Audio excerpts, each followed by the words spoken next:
People traveling white, that's your opinion. You are not talking facts. The Namibian listed how many? The Namibian listed this morning. Desert Radio is the home of robust debate. Has this just been rhetoric over the years? We have heard the same promises. We can bring it down to one thing, that the president is divorced from the reality faced by ordinary Namibians. Brutal, honest, and cutthroat conversations.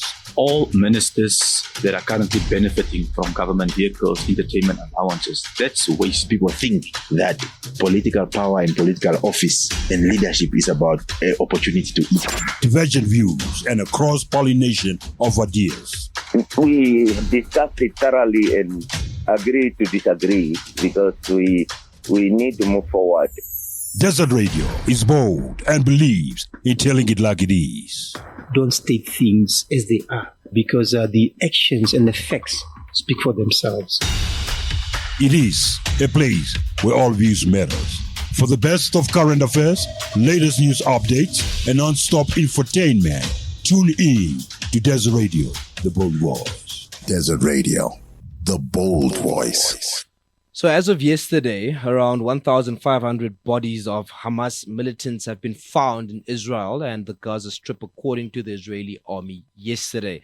This is as it fired at the Palestinian enclave with airstrikes, and it comes, of course, after what we saw on the weekend, after Hamas launched a surprise attack on Israel over the weekend. Now, to speak to us on the status quo of what is happening right now in the Middle East, from the West Bank, we are joined by Apartheid-Free Policy Coordinator at the Palestinian BDS National Committee. That's Saleh Hejazi from the West Bank this morning. Saleh, good morning. Good morning to you and all the listeners. Thank you so much for making some time for us now. Devastation rocking most parts of the Middle East this particular weekend. Just speak to us on what the status quo is right now. We marked day 4 yesterday of continuous attacks, continuous devastation. What is happening as we speak? The situation, as you say, is very, very dire. Since yesterday, there are over 900 Palestinians who have been killed by indiscriminate Israeli airstrikes. 140 of those are children. 250,000 people lost their homes. And I think here it's very important to remind the listeners of the context. Gaza is a besieged area. It's one of the most populated areas in the world. Israel has for 16 years imposed a blockade that controls every single little thing of life. Water, food, electricity, the milk of children, people getting in and out, which is almost impossible. And since the siege was imposed in 2007, Israel has continuously pounded this, what the UN called the largest open-air prison in the world, continuously. This is the most aggressive, most ultra-violent assault that we see on those besieged people. Yesterday, the Israeli Minister of War has declared an even more total siege of Gaza, cutting food and water from the over 2 million people who are stuck there. At the same time, amassing ground troops to invade. Just let me finish. In preparing for this attack, Gallant said that we're preparing to attack human animals. And this is how Israel sees Palestinians and the Gazas there, as people who are lesser than human, who are people who are not equal with them, and this is very dangerous. I want you to give us more context on what's happening in Gaza. Like you said, we understand that there's just been a complete siege, no food, no water, no fuel, nothing going in, nothing going out of Gaza. What have you heard coming from there?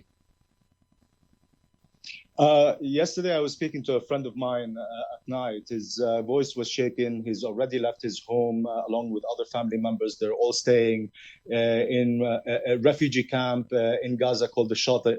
And it's very important for listeners here to remember that 80% of the Gazan population are refugees. Those are people who have been forcefully displaced from their homes by Israel in 1948 and 1967 and in further episodes of violence. The majority of these people, the 2 million who live in Gaza, are children. It has one of the highest unemployment rates in the world. almost 90% of water is undrinkable, according to Amnesty International. It's part of the apartheid regime that Israel imposes on Palestinians, an apartheid system that Namibians know all too well. The situation that was in Namibia at the time of military occupation and apartheid, exactly what continues to go on here today. It's military occupation and it is apartheid. It's the domination of one group, white settlers, against the indigenous Palestinian population. And in Gaza, you see kind of its most violent form.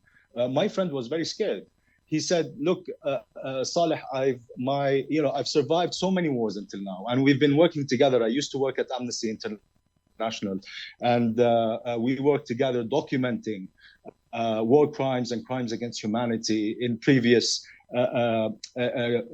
attacks. And I've never heard him being so scared for himself, for his children, for his daughters. I was shaken yesterday. I was shaken. I've documented horrific crimes since 2008, working with Amnesty International. I think the news coming out of Gaza here, I've never, it's unprecedented. It's unprecedented. And this is why we need, the world. We need, countries like Namibia who share our history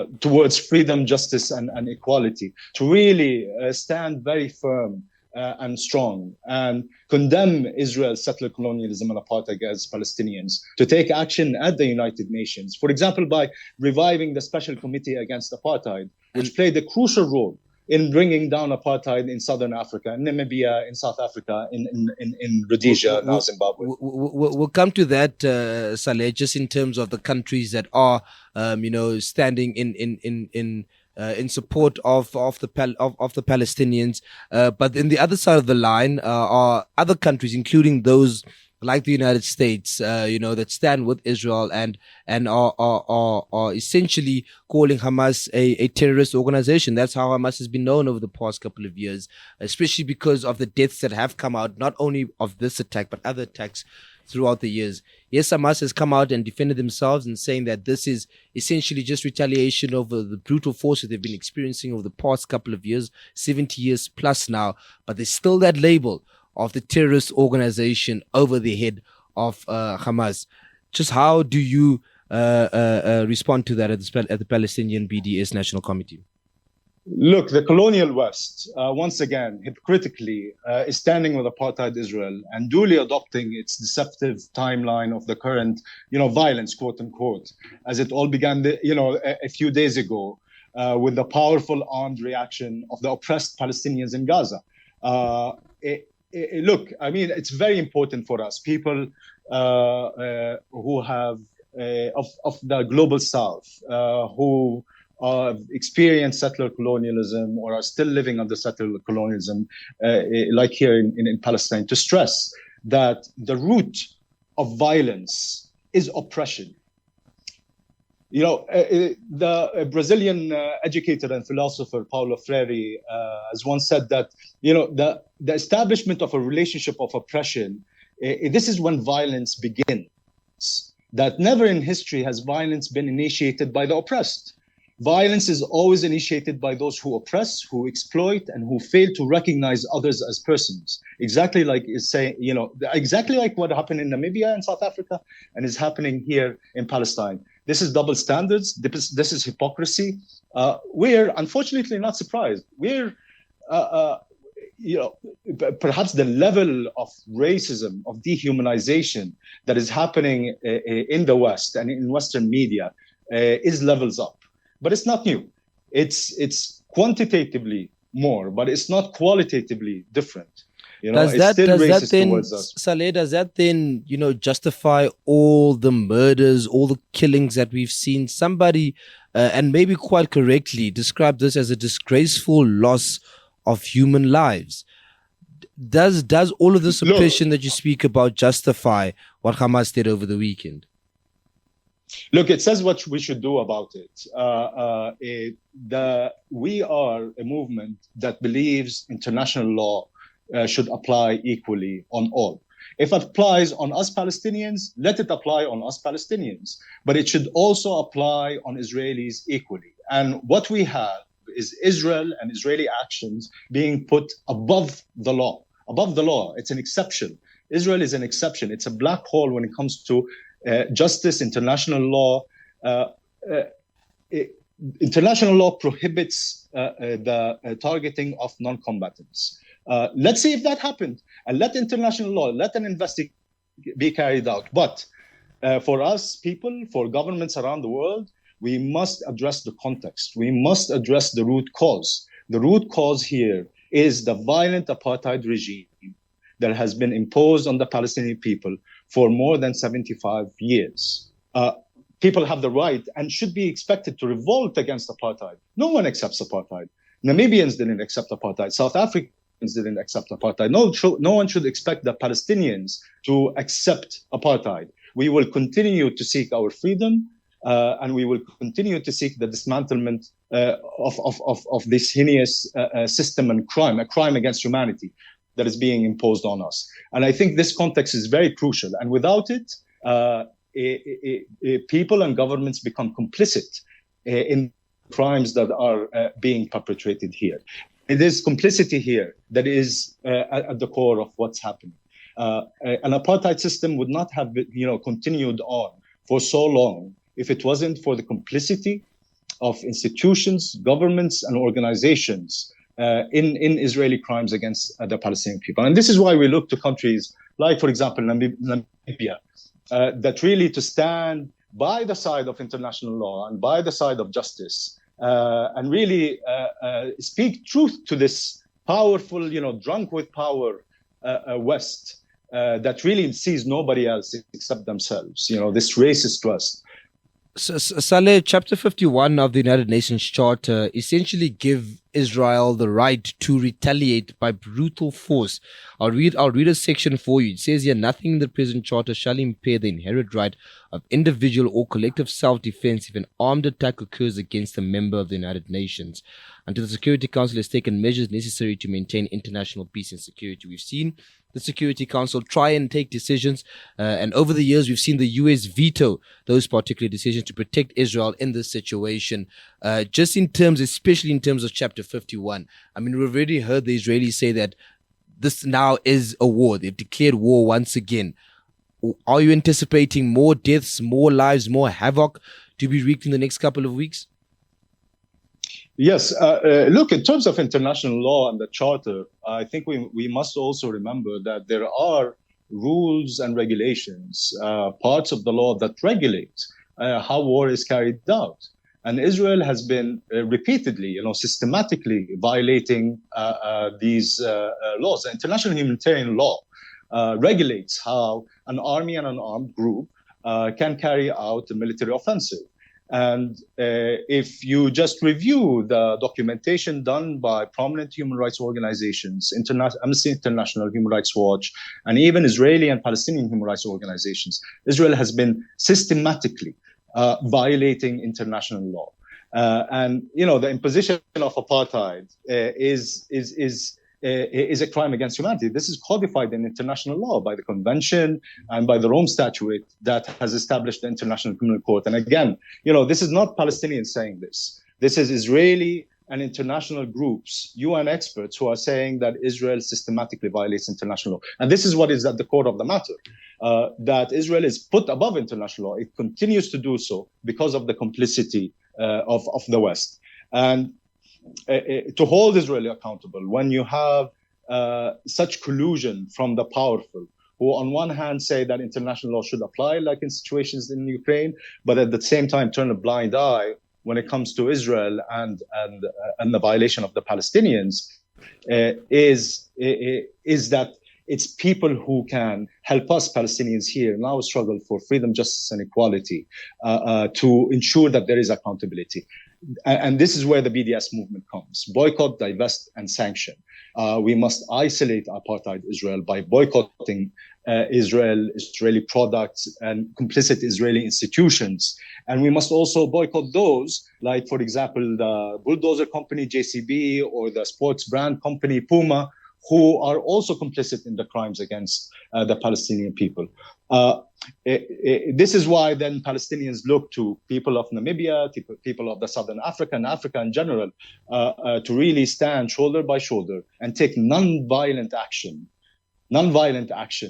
to end crimes against humanity that are being perpetrated systematically. We're running out of time, Saleh, but I just want to speak on that issue of support that you are speaking about when it comes to the African nations. I mean, you have African nations that clearly have made themselves, or have made their positions clear on supporting Palestine in the Palestinian question. But then on the other hand, there is still, somewhat of a hand they're feeding to Israel by buying their products, by getting into arms deals with the Israelis. What do you make of countries that do that still, at the end of the day, feed, into the Palestinian economy, which by virtue largens their military assets and, of course, keeps the oppression that the Palestinians have been suffering on for the longest of times? Yeah, thanks for this is a great question. Look, first, let me speak to the people of Africa and say that our struggle is intersectional. What Israel does is export its oppression to places around the world. Africa as a continent is the largest recipient of Israeli arms and spyware technologies. And it has been proven how these arms and spyware technologies have been used in the perpetration of mass human rights violations across the continent.